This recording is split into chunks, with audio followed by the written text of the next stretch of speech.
Why are modern internet users filled with so much nonsense? I'd say it's a new sort of psychosocial illness related to the endless sea of information that they're exposed to. An endless sea of nonsense, you mean? A sea of information poorly sorted, perhaps. It's nonsense. A random jumble of ideas and images that bear no relation to one another. A random jumble of opinions, personalities, and prejudices, with some facts interwoven here and there. Do you think that the internet is the root of modern psychosocial illness? I wouldn't go so far as to claim the internet is the cause of this illness, but I can see how it can be viewed as a source of anxiety for certain people who are often tempted to wonder about the very nature of their own existence. If it's not responsible, what's responsible? Well, there are a number of things that make a person anxious. There's family pressure, or a sense that some kind of cosmic justice is being carried out against you. There's also social pressure from close friends and relations, and some kind of marital discord. And so, with modern internet users, I'd say they're often pulled in various different directions at once. Sometimes they feel like something very bad is going to happen to them. At other times, they feel like they're in a kind of dream world, and in still other instances, they feel like their life is an utter waste of time. I'd say it's all nonsense. It might be all rubbish, but it doesn't look like the sort of rubbish that will just go away on its own. Modern internet users are pretty much stuck with it until they die, in fact. But is any of it their fault? Are they to blame for having this illness? No, not really. You see, modern internet users didn't choose to have their brains exposed to the sort of psychosocial garbage that's around today. Most of them are remarkably tolerant people when you consider how badly they're treated by others. So none of it was their fault. Yes and no. They might have been able to avoid some of the nonsense that's on the internet, but that would have meant giving up a lot of stuff that they themselves feel is important. So who's to blame?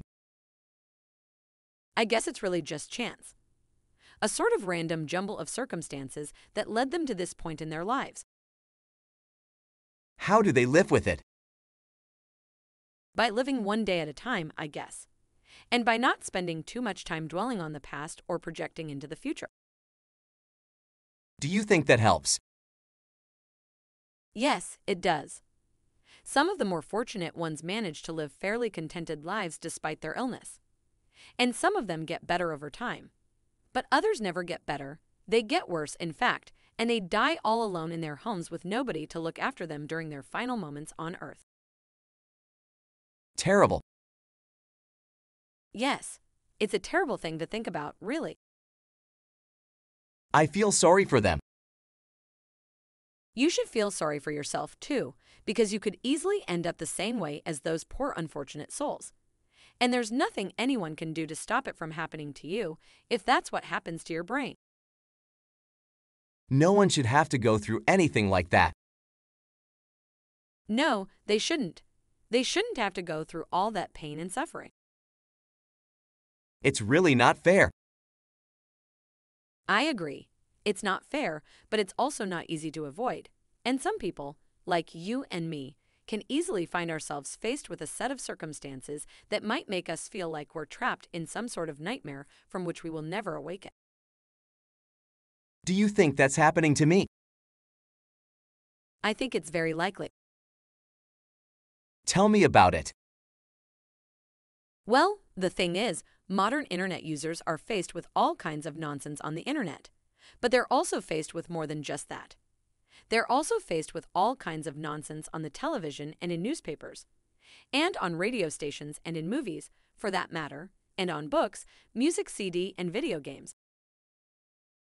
So how long will it be before they come to me?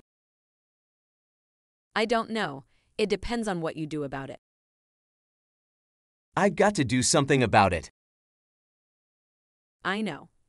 And if you're not careful, you could end up like someone who spent his entire adult life watching television alone in his home. That's terrible. Why should he have to suffer like that? That's not something I can answer. I can only say that he did nothing to deserve such a life, and that he was forced to live it as a result of chance, as a sort of random jumble of circumstance. He was an innocent victim. Yes, you could say that. You could say that he was simply an innocent victim of the times in which he lived. What should I do about it?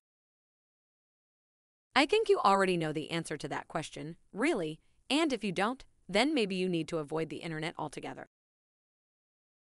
I don't like that advice. No, you probably don't. But I'm only trying to help you the best way I know how. And if you allow yourself to be exposed to all that nonsense, then it's possible that you might end up suffering the same fate as the man who spent his life watching television alone in his home. That's not fair. No, it isn't, but you can't change fate. You can only do your best to get on with your life, get on with your work, and get on with your relationships, and try to live each day of it as if it were the last day you'll ever have. I'll do that. I know you will, and I appreciate all the help you've given me so far. Thank you. Thank you very much, Sophia. I really appreciate what you have done for me. That's okay, Hal. But remember, Yes, if you don't take care of yourself, I will remember. okay. It's time to go back to work now. You can return to me anytime you like after that, but make sure you don't overload your brain with too much nonsense, and make sure you don't do anything stupid, like using a time machine to travel back in time and change the past or something like that. I won't.